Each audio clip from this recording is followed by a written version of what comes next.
तो एक बार फिर आप सभी का स्वागत है मेरे यूट्यूब चैनल में। और आज ये हमारा क्लास 12 का चैप्टर 1 का 9th नंबर का लेक्चर होने वाला है। और आज की इस लेक्चर में हम लोग बात करेंगे इलेक्ट्रिक फील्ड लाइन के बारे में। बहुत ही इंपॉर्टेंट टॉपिक है आप लोग के एग्ज़ाम के पॉइंट ऑफ व्यू से। यहाँ से कॉन्सेप्चुअल क्वेश्चन देखने को मिलता है आप लोग के एग्ज़ाम में। डायरेक्ट क्वेश्चन भी पूछा जाता है यहाँ से और कुछ कॉन्सेप्चुअल क्वेश्चन भी देखने को मिलता है। तो चलिए आज के इस टॉपिक को स्टार्ट करते हैं, इलेक्ट्रिक फील्ड लाइन। तो सबसे पहले हम लोग इसके इंट्रोडक्शन की बात करते हैं। तो माइकल फैराडे नाम का एक साइंटिस्ट था, तो इन्होंने ही इसको डिफाइन किया था 1830 में। 1830 की बात है जब माइकल फैराडे नाम के एक साइंटिस्ट थे, इन्होंने ही इसको सबसे पहले इनके कॉन्सेप्ट के बारे में बताया कि electric field line of force क्या होता है। Okay, In 1830, he was observed or visualized the nature of electric and magnetic field। और 1830 में ही इन्होंने विजुअलाइज किया या ऑब्जर्व किया किसके बारे में, इलेक्ट्रिक फील्ड और मैग्नेटिक फील्ड के नेचर के बारे में इन्होंने ही बताया था। तो ये रहा इंट्रोडक्शन इलेक्ट्रिक फील्ड लाइन का। अब हम लोग बात करते हैं, अगर आपको एग्जाम में इसका डेफिनेशन पूछ दिया जाए तो आप लोग क्या लिखेंगे। तो एक्चुअल में इलेक्ट्रिक फील्ड लाइन होता नहीं है, ये एक्चुअल में इमेजिनरी कर्व या लाइन होता है, उसी को इलेक्ट्रिक फील्ड लाइन कहा जाता है। उसी के बारे में यहाँ लिखा होगा, एक बार रीड कर लेते हैं। It is an imaginary line और curve draw from a point of an electric field. मैंने जैसे कि अभी कुछ देर पहले बताया था कि इलेक्ट्रिक फील्ड लाइन एक्चुअल में होता नहीं है। एक्चुअल में ये कैलकुलेशन पर्पज से इमेजिन किया हुआ एक लाइन होता है या एक कर्व होता है, जिसको हम लोग इलेक्ट्रिक फील्ड में किसी भी पॉइंट के ऊपर ड्रॉ कर सकते हैं। इलेक्ट्रिक फील्ड के किसी भी पॉइंट के ऊपर ड्रॉ कर सकते हैं। फॉर एग्जांपल जैसे कि ये पॉजिटिव चार्ज है, ये नेगेटिव चार्ज है। ओके, तो इसके चारों तरफ क्या होता है, इसके चारों तरफ इलेक्ट्रिक फील्ड होता है, ये हम लोग को पता है। इसके चारों तरफ क्या होता है, इलेक्ट्रिक फील्ड होता है। अगर पॉजिटिव चार्ज है सोर्स चार्ज तो ये आउटवर्ड डायरेक्शंस में होता है, और अगर नेगेटिव चार्ज है तो इनवर्ड डायरेक्शंस में होता है इलेक्ट्रिक फील्ड। तो ये जो लाइन है एक्चुअल में होता नहीं है, ये एक्चुअल में इमेजिनरी लाइन है। और इसके चारों तरफ क्या होता है, इलेक्ट्रिक फील्ड होता है। इसके चारों तरफ क्या होता है, इलेक्ट्रिक फील्ड होता है। तो ये इलेक्ट्रिक फील्ड के किसी भी पॉइंट पर एक लाइन ड्रॉ कर सकते हैं या एक कर्व ड्रॉ कर सकते हैं। तो इन्हीं लाइन को क्या कहा जाता है, इलेक्ट्रिक फील्ड लाइन कहा जाता है। ओके, और यदि इस इलेक्ट्रिक फील्ड लाइन की हमको डायरेक्शंस बतानी है तो हम लोग क्या करते हैं, ये जो कर्व लाइन है उसके ऊपर एक टेंजेंट ड्रॉ कर देते हैं। तो उसी लाइन को यहाँ पर लिखा हुआ है, the tangent draw at any point of an electric field line gives us the direction of electric field at that point. जैसे कि हम लोग कंसिडर कर लेते हैं, ये हमारे पास एक क्या है, एक इलेक्ट्रिक फील्ड लाइन या कर्व है। अब हमें इस पर इलेक्ट्रिक फील्ड की क्या बतानी, डायरेक्शन बतानी। तो हम लोग एक इसके ऊपर एक टेंजेंट ड्रॉ कर लेते हैं। कंसिडर कर लेता हूँ पॉइंट पी पर ये एक टेंजेंट है और पॉइंट क्यू पर एक टेंजेंट है। तो यही टेंजेंट का जो डायरेक्शन होता है वही इलेक्ट्रिक फील्ड का डायरेक्शन होता है। ओके, आई होप ये आप लोग को समझ में आया होगा। यहाँ पर इलेक्ट्रिक फील्ड लाइन क्या होता है, एक इमेजिनरी कर्व लाइन होता है। और उस इमेजिनरी कर्व लाइन पर यदि इलेक्ट्रिक फील्ड की डायरेक्शन बतानी हो तो हम किसी भी पॉइंट पर एक टेंजेंट ड्रॉ कर लेते हैं। तो टेंजेंट का जो डायरेक्शन होता है उसी को इलेक्ट्रिक फील्ड का डायरेक्शन कंसिडर किया जाता है। ओके, तो यहाँ पर जो पॉइंट P है और जो पॉइंट Q है इसको हम लोग क्या बोलेंगे, टेंजेंट पॉइंट बोलेंगे। ओके, और इसका जो डायरेक्शन है उसको इलेक्ट्रिक फील्ड का डायरेक्शन कहेंगे। चलिए आगे देखते हैं। इसके बाद इलेक्ट्रिक फील्ड लाइन के अंदर में नेक्स्ट पॉइंट है इसकी प्रॉपर्टीज़। इलेक्ट्रिक फील्ड लाइन की प्रॉपर्टीज़ ये आपके एग्जाम के पॉइंट ऑफ व्यू से बहुत इंपॉर्टेंट है। टोटल हम लोग 9 से 10 प्रॉपर्टीज़ देखेंगे इलेक्ट्रिक फील्ड लाइन की, जिसमें से किसी ना किसी एक प्रॉपर्टी में से आपको क्वेश्चन देखने को मिल जाता है एग्जाम में। चलिए तो फर्स्ट प्रॉपर्टी की बात करते हैं। फर्स्ट प्रॉपर्टी है, if we have two different charge then the electric field line are continuous curved and they start from positive end at negative charges as so in figure A and figure B। इसके बोलने का मतलब ये है, जैसे कि consider कर लेते हैं आपके पास एक पॉजिटिव चार्ज सोर्स चार्ज है और एक नेगेटिव सोर्स चार्ज है। तो ये क्या प्रोड्यूस करते हैं, इलेक्ट्रिक फील्ड प्रोड्यूस करते हैं। तो ये कर्व्ड फॉर्म में कंटिन्यूअस यहाँ पर हमको क्या मिलता है, इलेक्ट्रिक फील्ड लाइन मिलता है। और इलेक्ट्रिक फील्ड लाइन जो है कहाँ से स्टार्ट होते हैं, पॉजिटिव चार्ज से स्टार्ट होते हैं और नेगेटिव चार्ज में जाकर क्या हो जाते हैं, एंड हो जाते हैं।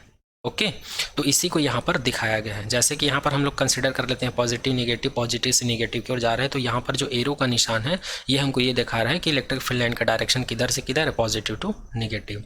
ओके, इसी प्रकार हम लोग फिगर बी में भी देख सकते हैं। कंसिडर कर लेते हैं पॉजिटिव चार्ज को अब यहाँ से यहाँ ला लिए या नेगेटिव चार्ज को यहाँ ला लिए। तो ये डायग्राम को हम लोग ऐसे भी कंसिडर कर सकते हैं। किसी किसी बुक में ये वाला डायग्राम देखने को मिलेगा, किसी किसी बुक में ये वाला डायग्राम। दोनों सेम डायग्राम है, बस पॉजिटिव और नेगेटिव को हम लोग लेफ्ट राइट किए हैं। ओके, आई होप ये भी आप लोग को समझ में आया होगा। सेकेंड प्रॉपर्टीज़ की बात करते हैं। If there is a single charge then the electric field line may start और एंड एट इनफाइनाइट। यहाँ पर बोलने का मतलब ये है, यदि हमारे पास कोई सिंगल सोर्स चार्ज है, अब वो सिंगल सोर्स चार्ज जो है पॉजिटिव भी हो सकता है, निगेटिव भी हो सकता है। तो हम लोग को पता है जब पॉजिटिव चार्ज होता है सोर्स चार्ज, तो इलेक्ट्रिक फील्ड का जो डायरेक्शन है आउटवर्ड की तरफ होता है, और इसका जो एंड पॉइंट है वो क्या होगा, इनफाइनाइट होगा, ऐसा बोला जा रहा है इस सेकेंड प्रॉपर्टीज़ में। तो यहाँ पर लिखा हुआ है एंड एट इनफाइनाइट। तो जब पॉजिटिव चार्ज होता है तो इलेक्ट्रिक फील्ड लाइन का डायरेक्शन आउटवर्ड होता है, और ये आउटवर्ड में जाकर कहाँ पर एंड होता है, तो इनफाइनाइट पर एंड होता है। अगर हम लोग नेगेटिव सोर्स चार्ज की बात करें तो हम लोग को पता है इलेक्ट्रिक फील्ड का डायरेक्शन किधर होता है, इनवर्ड होता है, अंदर की तरफ होता है। तो ये स्टार्ट कहाँ से होता है, ये आता कहाँ से इलेक्ट्रिक फील्ड लाइन, तो ये इनफाइनाइट से आता है, ऐसा कंसिडर किया जाता है।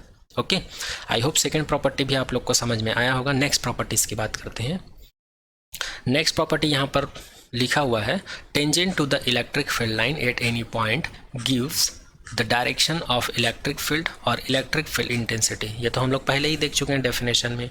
इलेक्ट्रिक फील्ड लाइन होता है या कर्व्ड होता है, उस पर किसी भी पॉइंट पर अगर हम लोग कोई टेंजेंट ड्रॉ करते हैं तो वो टेंजेंट का डायरेक्शन ही इलेक्ट्रिक फील्ड या इलेक्ट्रिक फील्ड इंटेंसिटी का डायरेक्शन शो करता है। ये ऑलरेडी हम लोग देख चुके हैं। ओके, आगे देखते हैं। No electric field line exist inside the charged body. ये तो हम लोग को पहले, ये भी हम लोग पहले से देख चुके हैं कि कोई भी जो चार्ज्ड बॉडी होता है, तो जो चार्ज हैं वो कहाँ पे सबसे ज़्यादा कैरी करते हैं, उनके सरफेस पर, उनके सेंटर में या अंदर में सेंटर पर नहीं पाया जाता। तो सेंटर में कोई चार्ज ही नहीं पाया जाता तो वहाँ पर इलेक्ट्रिक फील्ड भी क्या होगा, ज़ीरो होगा। और जब इलेक्ट्रिक फील्ड ही ज़ीरो होगा तो वहाँ पर किसी भी प्रकार का इलेक्ट्रिक फील्ड लाइन नहीं होगा। ओके, तो उसी को यहाँ पर लिखा हुआ है, दैट्स वाई, यही कारण है कि electric field line do not form continuous loop but they are start and end form. इसीलिए हमको जो है इलेक्ट्रिक फील्ड लाइन जो है लूप के फॉर्म में नहीं मिलता, जैसे कि यहाँ पर ये लूप के फॉर्म में नहीं मिलता, ना ही इस प्रकार के लूप के फॉर्म में मिलता है, बल्कि हमको किस फॉर्म में मिलता है, start form and end form में मिलता है। स्टार्ट कहाँ से होता है, पॉजिटिव चार्ज से, और एंड कहाँ पर होता है, नेगेटिव चार्ज पे जाके एंड हो जाता है। तो उसी को यहाँ पर लिखा हुआ है। ओके, आई होप ये भी समझ में आया होगा। अगर नहीं समझ में आया होगा तो कमेंट सेक्शन में कमेंट कर दीजिएगा। ओके, नेक्स्ट प्रॉपर्टी की बात करते हैं हम लोग। 5 नंबर की प्रॉपर्टीज़ है, two electric field line of force do not intersect each other because there is no possible that the electric field intensity have two direction at same point. यहाँ पर बोलने का मतलब ये है, कोई भी टू इलेक्ट्रिक फील्ड लाइन एक दूसरे को इंटरसेक्ट नहीं कर सकती। इसका रीज़न ये है क्योंकि किसी भी इलेक्ट्रिक फील्ड का एक ही पॉइंट पर दो डायरेक्शन पॉसिबल नहीं है। जैसे इस डायग्राम में दिखाया गया है, कंसिडर कर लेते हैं ये एक इलेक्ट्रिक फील्ड लाइन है, ये दूसरा इलेक्ट्रिक फील्ड लाइन है। तो इस पॉइंट पर अगर हम लोग पहले वाले, ये पहला वाला इलेक्ट्रिक फील्ड लाइन है, ये सेकंड वाला इलेक्ट्रिक फील्ड लाइन है, तो पहले वाले इलेक्ट्रिक फील्ड लाइन पर अगर हम लोग टेंजेंट ड्रॉ करें और दूसरे वाले इलेक्ट्रिक फील्ड लाइन के ऊपर टेंजेंट ड्रॉ करें, तो यहाँ पर एक ही पॉइंट पर हमको क्या मिल रहा है, इलेक्ट्रिक फील्ड इंटेंसिटी का दो डायरेक्शन मिल रहा है, जो कि पॉसिबल नहीं है। किसी भी कर्व लाइन के, इलेक्ट्रिक फील्ड लाइन के एक ही पॉइंट पर उसके दो डायरेक्शंस नहीं हो सकते इलेक्ट्रिक फील्ड लाइन के। ओके, आगे देखते हैं 6 नंबर का properties. The electric field line are always normal and perpendicular to the surface of the conductor. कोई भी कंडक्टर होता है, चाहे वो पॉजिटिव चार्ज कैरी करता हो चाहे नेगेटिव चार्ज कैरी करता हो, तो उसमें जो इलेक्ट्रिक फील्ड लाइन है वो हमेशा कंडक्टर के परपेंडिकुलर होता है, हमेशा नॉर्मल होता है या परपेंडिकुलर होता है, उसके पैरेलल कभी नहीं होता है।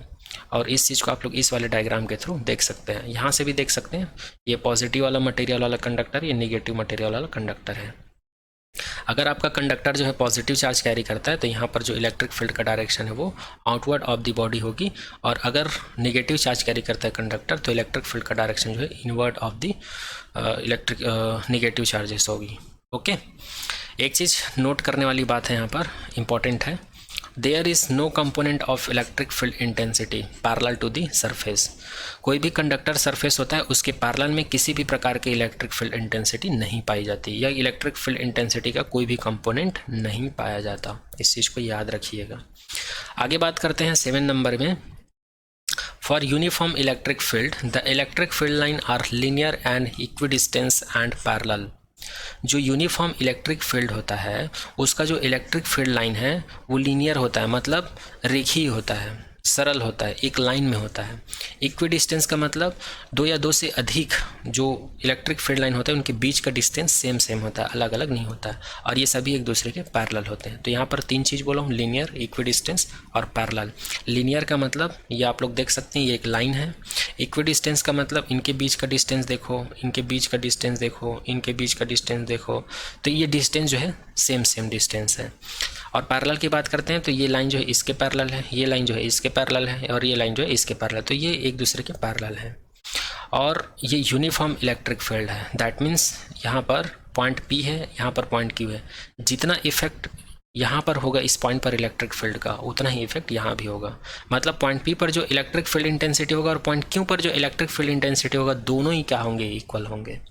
ओके, आई होप ये भी समझ में आया होगा आप लोग को। नेक्स्ट पॉइंट की बात करते हैं 8 नंबर पॉइंट में। For non uniform electric field the electric field line does not linear equidistance, they are varying distance. अभी हम लोग 7 नंबर में जो इलेक्ट्रिक फील्ड लाइन की प्रॉपर्टीज़ की बात की, ये जस्ट उनका अपोजिट है। वहाँ पर हम लोग यूनिफॉर्म इलेक्ट्रिक फील्ड की बात किए थे, यहाँ पर नॉन यूनिफॉर्म इलेक्ट्रिक फील्ड की बात की है। नॉन यूनिफॉर्म इलेक्ट्रिक फील्ड में जो इलेक्ट्रिक फील्ड लाइन है वो लीनियर नहीं होता है, इक्वी डिस्टेंस नहीं होता है, और वेरिंग डिस्टेंस होता है। जैसे कि आप लोग यहाँ पर देख सकते हो, यहाँ पर डिस्टेंस क्या है, इस वाले पोर्शन में इनके बीच का डिस्टेंस क्या है, यहाँ पर ये पास पास में है, और अगर इधर इस वाले पोर्शन में अगर हम लोग इनके बीच के डिस्टेंस को देखें तो ये दूर दूर पर है। और यदि हम लोग किसी पॉइंट चार्ज को यहाँ पर रख देते हैं पॉइंट P पर, तो वहाँ पर जो इलेक्ट्रिक फील्ड होगा वो ज़्यादा होगा किसके कंपैरिजन में, पॉइंट Q के ऊपर जो चार्ज रखेंगे उसके कंपैरिजन में। इसका मतलब यह पॉइंट P पर इलेक्ट्रिक फील्ड ज़्यादा होगी पॉइंट Q के कंपैरिजन में। ओके, तो इसी को कहा जाता है नॉन यूनिफॉर्म इलेक्ट्रिक फील्ड, जहाँ पर ये इलेक्ट्रिक फील्ड का इफेक्ट जो है हर पॉइंट पर अलग अलग हो, उसी को नॉन यूनिफॉर्म इलेक्ट्रिक फील्ड कहा जाता है। ओके, और नॉन यूनिफॉर्म इलेक्ट्रिक फील्ड में जो इलेक्ट्रिक फील्ड लाइन होता है वो वेरिंग डिस्टेंस होता है और नॉन इक्वी डिस्टेंस होता है। ठीक है, और नॉन लीनियर हो सकता है, लीनियर हो भी सकता है, नहीं भी हो सकता है। तो आई होप ये भी आप लोग को समझ में आया होगा। चलिए नेक्स्ट पॉइंट की बात करते हैं। नेक्स्ट पॉइंट है the electric field line around a system of 2 positive charge. Consider कर लेते हैं हमारे पास 2 पॉजिटिव चार्ज है और 2 नेगेटिव चार्जेस है, या हमारे पास 2 नेगेटिव चार्ज हो सकते हैं। Gives a pictorial representation of their mutual repulsion as so in figure. यदि हमारे पास 2 सेम चार्ज हैं, चाहे वो पॉजिटिव पॉजिटिव हो चाहे नेगेटिव नेगेटिव हो, तो ये कैसा पिक्चर शो करते हैं, म्यूचुअल रिपल्सन। मतलब उनके जो इलेक्ट्रिक फील्ड लाइन है उसमें रिपल्सन की घटना देखने को मिलती है, जैसे कि आप लोग पिक्चर में देख सकते हैं। ये positive source charge, positive source charge, ये इनके इलेक्ट्रिक फील्ड लाइन है। तो यहाँ से आप लोग देख सकते हैं ये दोनों एक दूसरे को क्या कर रहे हैं, रिपल कर रहे हैं। यहाँ पर नेगेटिव नेगेटिव है, ये भी यहाँ पर एक दूसरे को क्या कर रहे हैं, रिपल कर रहे हैं। ओके, चलिए आगे देखते हैं। नेक्स्ट है the electric field line of force do not pass through a conductor because the electric field inside the charge conductor is 0। ये पहले भी डिस्कस कर चुके हैं। आपके पास जैसे कि कोई कंडक्टर हो तो वो कंडक्टर जो है पॉजिटिव चार्ज कैरी कर सकता है या फिर नेगेटिव चार्ज। ठीक है, वो मटेरियल की प्रॉपर्टीज़ के ऊपर डिपेंड करता है कि वो कौन सा चार्ज कैरी करते हैं। तो इनके इनसाइड में जो है किसी भी प्रकार का इलेक्ट्रिक फील्ड लाइन पास नहीं हो सकता है। ठीक है, क्यों? क्योंकि इसके इनसाइड में अंदर पार्ट में कंडक्टर के इलेक्ट्रिक चार्ज पाया ही नहीं जाता, जिसकी वजह से इलेक्ट्रिक फील्ड 0 होता है। और जहाँ पर इलेक्ट्रिक फील्ड 0 होगा वहाँ से इलेक्ट्रिक फील्ड लाइन कैसे पास हो सकता है, ये पॉसिबल है ही नहीं। तो उसी चीज़ को यहाँ पर इस पॉइंट के थ्रू बताया गया है। तो आई होप ये टॉपिक आप सभी को समझ में आया होगा। तो नेक्स्ट टॉपिक है एरिया वेक्टर। एरिया वेक्टर क्या होता है, ओके, इसकी चर्चा कर लेते हैं। कंसिडर कर लेते हैं ये हमारे पास एक एरिया है। ये एरिया कोई भी प्लेट कंसिडर कर सकते हो, कोई भी शीट या प्लेन। ठीक है, तो ये एक एरिया है हमारे पास, तो इसको हम लोग ए कंसिडर कर लेते हैं। ए इसका एरिया है, तो इसका कुछ ना कुछ डायरेक्शन होगा। तो इसका डायरेक्शन जो है हमेशा एरिया के परपेंडिकुलर डायरेक्शन में कंसिडर किया जाता है। तो ये आउटवर्ड डायरेक्शन है, ये इनवर्ड डायरेक्शन है, तो ये दोनों ही क्या है, यूनिट वेक्टर है। इसी को कहा जाता है एरिया वेक्टर। ओके, ये प्लेन सरफेस के केस में। अगर यही हमारे पास इरेगुलर बॉडी होता तो इस केस में एरिया वेक्टर को कैसे डिफाइन करते हैं, कंसिडर कर लेते हैं ये हमारे पास एस एक सरफेस एरिया है। इसमें एक छोटा छोटा एलिमेंट ले लेते हैं, यहाँ पर एक छोटा एलिमेंट कंसिडर कर लेते हैं ds, यहाँ भी ds, यहाँ भी ds। तो इस वाले एरिया का जो डायरेक्शन होगा परपेंडिकुलर होगा, जिसको हम लोग यूनिट वेक्टर एन कैप से रिप्रेजेंट करते हैं। तो यहाँ पर भी एन कैप, यहाँ पर भी एन कैप, ये सभी इस एरिया के क्या होंगे, परपेंडिकुलर होंगे, और इसको क्या कहा जाता है, यूनिट वेक्टर। तो ये किसके लिए एरिया वेक्टर है, ये इर्रेगुलर शेप ऑफ सरफेस के लिए। तो यहाँ पर इसी चीज़ को लिखा हुआ है, the area vector of a plane surface. ये प्लेन सरफेस भी हो सकता है या इर्रेगुलर सरफेस भी हो सकता है। तो किसी भी इर्रेगुलर सरफेस या प्लेन सरफेस के लिए एरिया वेक्टर क्या होता है, ये उसका मैग्नीट्यूड का वेक्टर होता है। Okay, whose magnitude is the area. तो एरिया वेक्टर जो है किसी भी प्लेन सरफेस या इर्रेगुलर बॉडी का मैग्नीट्यूड क्या होता है, एरिया होता है। मतलब किसी भी सरफेस को हम लोग उसके एरिया के द्वारा ही डिफाइन कर सकते हैं। Okay, whose direction is that of perpendicular to the plane, और जिसका डायरेक्शन कैसा कंसिडर किया जाता है, उस प्लेन के हमेशा परपेंडिकुलर ही कंसिडर किया जाता है। तो बस ये एक छोटा सा कॉन्सेप्ट था एरिया वेक्टर का। एग्जाम के पॉइंट ऑफ व्यू से उतना इंपॉर्टेंट नहीं है, लेकिन इसका जो कॉन्सेप्ट है एग्जाम के पॉइंट ऑफ व्यू से जो टॉपिक इंपॉर्टेंट है उसमें ये कॉन्सेप्ट यूज़ होता है, इसलिए इसको पढ़ना ज़रूरी था।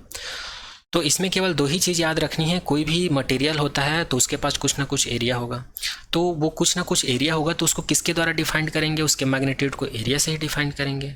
और यदि उसके डायरेक्शंस की बात करेंगे तो उसका डायरेक्शन हमेशा उसके परपेंडिकुलर कंसीडर किया जाता है, और वो परपेंडिकुलर डायरेक्शन जो है इनवर्ड भी हो सकता है, आउटवर्ड भी हो सकता है, जैसे कि यहाँ पर दिखाया है गया है। ओके, अगर फिर भी आप लोगों को कुछ डाउट रह जाता है तो आप कमेंट सेक्शन में कमेंट कर देना, मैं रिप्लाई ज़रूर करूंगा। तो आई होप आज का लेक्चर आप सभी को समझ में आया होगा। तो आज के लेक्चर में हम लोगों ने क्या पढ़ा, इलेक्ट्रिक फील्ड लाइन पढ़े हैं, इंट्रोडक्शन पढ़े हैं, डेफिनेशन पढ़े हैं, और मोस्ट इंपॉर्टेंट जो है वो है इसका प्रॉपर्टीज़ पढ़े हैं। ओके, प्रॉपर्टीज़ को अच्छे से देख लीजिएगा, उसके बाद लास्ट हम लोग देखें एरिया वेक्टर। ओके, तो आज के लेक्चर में यहीं तक। Thank you so much to